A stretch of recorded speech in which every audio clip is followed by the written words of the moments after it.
নামটো কওক। ভগৱান দেখা। আচ্ছা ঘৰ অমিয়াপুৰ জানিব। আচ্ছা আপুনি যে AWPL কৰি আছে আচ্ছা আপুনি কি বুলি কয় কেনেকৈ পাইছে এইটো কাম কৰি কিনে? যে মই একচুৱেলি ভবা নাছিলোঁ যে এনেকুৱা যে এটা কোম্পানী আমাৰ বিশ্বত মানে অৰ্থাৎ গোটেই অল ইণ্ডিয়াত মানে জন্ম হ'ব। সঁচাকৈ মই বহুত ভাগ্যৱান, কাৰণ এই কোম্পানীটোৰ জৰিয়তে মোৰ লগতে মই বহুত মানুহ অলৰেডি উপকৃত কৰিছোঁ আৰু অনাগত দিনত বহুত মানুহ উপকৃত হ'ব বুলি মোৰ বিশ্বাস। গতিকে AWPLৰ প্ৰডাক্ট এনেকুৱা এটা যুদ্ধবাস্তিৰ প্ৰডাক্ট যাক আমি সদায় আমাৰ সঞ্জীৱ ছাৰক আমি ধন্যবাদ দিব লাগিব, যাতে অনাগত দিনত আমাৰ ছাৰে আৰু একটো মানে ভাল কিছুমান চিন্তা চৰ্চা কৰি প্ৰডাক্ট উলিয়ায়। গতিকে এইখিনি মোৰ ক'বলগীয়া। আচ্ছা বাইদেউ আপুনি যাক প্ৰডাক্ট দিছে তেখেতসকলৰ ভিউ কি পাইছে? অলৰেডি প্ৰত্যেকজন মানুহ ফিডবেক মই লৈ আছোঁ, পাইছোঁ, আৰু সেইকাৰণে মই ইয়াত তাৰমানে এৰিব পৰা নাই আৰু ভৱিষ্যতে মই বেলেগ কোম্পানীত নাযাওঁ, এই কোম্পানীতে মই কাম কৰিম। আচ্ছা ঠিক আছে। এই আছিল আমাৰ ভগৱান ডেকা ছাৰ। তেখেতে এইখন দেখিছে, এইখন তেখেতৰ দোকান হয় আৰু ইমান ব্যস্ততাৰ মাজতো তেখেতে তাৰমানে কি বুলি কয় কাম কৰি আছে। আপুনি কেতিয়াবা ভাগৰি পৰে নেকি বোলে ইমান ব্যস্তৰ মাজত কেনেকৈ? নাই, মই যেতিয়াই মই AWPL বুলি কয় তেতিয়াই মোৰ তাৰমানে গাটো পূৰা মানে আকৌ এটা এক্সট্ৰা এনাৰ্জি এটা আহি যায়। কিয় মই জানো যে এই প্ৰডাক্টৰ দম এটা আছে। যি মানুহেই নহওক, যি বেমাৰীয়ে খাওক বা আমাৰ ভাল মানুহে খাওক, প্ৰত্যেকৰে কাৰণে এইটো বস্তু সুস্থ, কাৰণ যিহেতুকে এইটো ছাপ্লিমেণ্ট হয়। আচ্ছা ছাৰে অলৰেডি কি বুলি কয় যোৱাকালি এইবোৰ অৰ্ডাৰ আহিছে।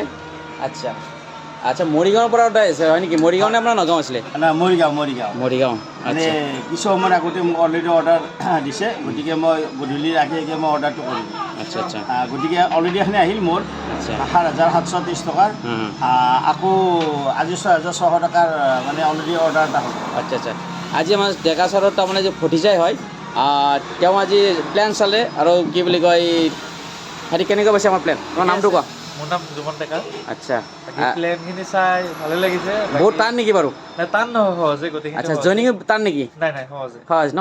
গতিকে প্লেনটো শিকি লোৱা। মোটামুটি কি বুলি কয় আমি লাহে লাহে আগবাঢ়ি আছোঁ, এটা সুন্দৰ প্লেন এটা পাইছোঁ। গতিকে ডেকা ছাৰ এওঁ নতুনকৈ জইন কৰিছে, এওঁৰ ওপৰত কি ক'বা? নিশ্চয় মই মোৰ যিটোকে নিজৰ ঘৰৰে হয় বা ঘৰৰ বুলি কথা নাই, আমাৰ যিটোকে ইয়াত কোনো আপলাইন ডাউনলাইন নাথাকে, আমি যাকে সহায় কৰোঁ সেই যাকে সহায় কৰোঁ আমি তাৰ পৰা আমি আকৌ নিজকে সহায় পাওঁ আৰু লগতে তেওঁ উপকৃত হয়। গতিকে মোৰ ফালৰ পৰা যথেষ্ট হেল্প কৰিম। আচ্ছা আপুনিতো ডাইৰেক্ট চেলিং ইণ্ডাষ্ট্ৰীত মানে কি বুলি কয় বহুত কাম কৰিলে।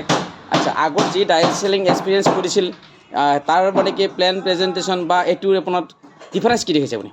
ডিফাৰেঞ্চ এইটোৱে যে ধৰক আমাৰ সঞ্জীৱ ছাৰক এইকাৰণে ধন্যবাদ দিছোঁ যে প্লেনটো মই জানাত যিখিনি মই গম পাওঁ, এই প্লেনটো যেনেকৈ ষ্টাৰ্টিঙৰ পৰা আছে আৰু অদূৰ ভৱিষ্যত অৰ্থাৎ আনটিল যেতিয়ালৈকে কোম্পানী থাকিব তেতিয়ালৈকে কোম্পানীৰ কোনো টাৰ্মছ এণ্ড কণ্ডিশ্যন চেঞ্জ নকৰে।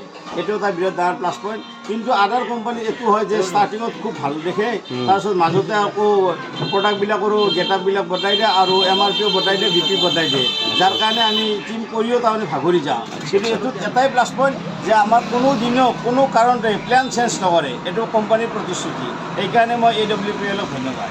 আচ্ছা আপুনি পাইলছৰো মানে দিছিলে, পাইলছৰ কেনেকৈ ফিডবেক পাইছে? পাইলছতো মই তাৰমানে জবৰদস্ত ৰিজাল্ট এইকাৰণে হৈছোঁ যে যিজন মানুহে মোৰ পৰা লৈ গৈছিল তেখেতে 26 দিন মূৰত মোক নিজে ফোন কৰিছে, ডেকা মই আকৌ মেডিচিন খাব লাগিব নালাগে। মই কৈছোঁ আমাৰতো মেডিচিন নহয়, আমাৰ ছাপ্লিমেণ্টে, যা হওক হেৰি খাব লাগিব নাই। বোলো খাব এটা কিমান দিন হ'ল? বোলে 26 দিন হ'ল। বোলে খাবতো লাগিব, আপোনাৰতো অলৰেডি আৰু 4 দিন আছে। গতিকে নহয়, মোৰ একদম যিখিনি মোৰ পাইলছৰ কাৰণে মোৰ মাংস বাঢ়িছিল সেইখিনিতো অলৰেডি মোৰ নাই, সেইকাৰণে মই আপোনাক মানে সুধিছোঁ যে আকৌ খাব লাগিব নালাগে। কিন্তু তেখেতৰ অলৰেডি এনেকুৱা এটা ৰিজাল্ট আছে যে তেওঁ 26 দিনত অলৰেডি যিমানখিনি মাংস বাঢ়িছিল সম্পূৰ্ণ তেওঁ ভাল পাই গৈছে। আকৌ মই তেখেতক ৰিপ্ৰেজেণ্ট কৰিছোঁ যে যাতে আকৌ এটা কোৰ্চ খায়।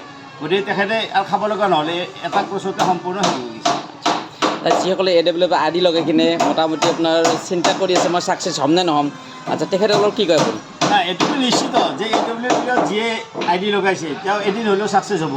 কিন্তু কথাটো হ'ল কি, যদি তেওঁ মনপুতি কৰে ছাকচেছ বোলা বস্তুটো এনেকুৱা বস্তু যে তেওঁ এবছৰতো হ'ব পাৰে, 2 বছৰতো হ'ব পাৰে, 3 বছৰ হ'ব পাৰে, আৰু বুলি যদি নহ'লে তেওঁ দিন ৰাতি একাকাৰ কৰি তেওঁতো নিজৰ বস্তু বুলি ভাবি কৰে, তেতিয়াহ'লে তেওঁ হয়তো 6 মাহতো আমাৰ ব্লু ডায়মণ্ড হোৱাৰ ৰেকৰ্ড আছে। বা কিছুমান এনেকুৱা আছে তাৰ আগতো হয়, কিন্তু আমি এতিয়া সৰ্বসাধাৰণে যদি একদম ষ্টেপ বাই ষ্টেপ কৰি যাওঁ নহয়, তথাপিতো এবছৰত আমাৰ ব্লু ডায়মণ্ড হোৱাৰ বহুত আশা থাকে। আচ্ছা আপুনি এতিয়া কোন ৰেংকত আছে আৰু কি ৰেংক পাবলৈ গৈ আছে? মই অলৰেডি কামিং হেৰি গ'ল হ'ব যাই আছোঁ আচ্ছা এইটো ফেব্ৰুৱাৰীত হ'ব না মাৰ্চত যাব মাৰ্চৰ ভিতৰত হৈ যাম মাৰ্চৰ ভিতৰত যাব মাৰ্চৰ ভিতৰত আচ্ছা বাৰু আমাৰ যিটো এই প্লেনটো বাৰু ছাৰ বহুত মানে কি বুলি কয় টাইট নেকি নাই এইটোতো আচলতে প্লেনটো মানে একেবাৰে ইজি এইকাৰণে ইজি যে অন্য কোম্পানীৰ কিছুমান সুবিধাকে ঠিকে আছে কিন্তু ইয়াত আমাৰ এছ পি আছে কিন্তু এছ পি থাকিলেও এনেকুৱা হয় যে মোৰ আপোনাক এইকাৰণে ধন্যবাদ দিছোঁ যে অলৰেডি মোৰ এটা ছাইড কোনো ধৰণৰ চিন্তা কৰিব লগা নাই খালি মোৰ আন এটা ছাইডত তাৰমানে কাম কৰিব লাগে আৰু প্ৰতি সপ্তাহত মই পে'মেণ্ট ল'ব লাগে গতিকে একদম ইজি আচ্ছা আমাৰ এই যিটো পে আউট আপুনিতো গোটেই কামে মানে কি বুলি ব্ৰঞ্জ পালে তাৰপিছত আপোনাৰ চিলভাৰ পালে কামি আপুনি কি বুলি গ'ল যি পে'মেণ্ট পাইছে কিবা সুবিধা পাইছে নেকি নাই মোৰ কোনো হাই হেল্ল' কৰিব লগা একো নাই মই টাইম বাই টাইমে পাই যাওঁ বৰং ভাবৰ আগত পইচাটো সোমাই যায় আচ্ছা এই আছিল ভগৱান ডেকা নলবাৰীৰ পৰা তেখেতে ইমান ব্যস্ততাৰ মাজত আজি আমাৰ সংস্থাৰ লগত কাম কৰি আছে তেখেতৰ ভৱিষ্যত ভাল হ'ব বুলি কামনা কৰিলোঁ আহি আছে ভাল দিন আহি আছে কাৰণ জীৱনত কি বুলি কয় সফলতা পাবৰ কাৰণে প্ৰথমতে বিফলে হ'ব লাগিব আপুনিতো বহুত মানে কি বুলি কয় ফেইলাৰ হৈছে অলৰেডি হয় আচ্ছা ফেইলাৰে এইটোৱে বুজাইছে ছাকচেছ আহি আছে ছাকচেছ অহাৰ আগতে তাৰমানে কি ফেইলাৰ হ'ব লাগিব নিশ্চয় গতিকে ধন্যবাদ সময় দিয়াৰ কাৰণে থেংক ইউ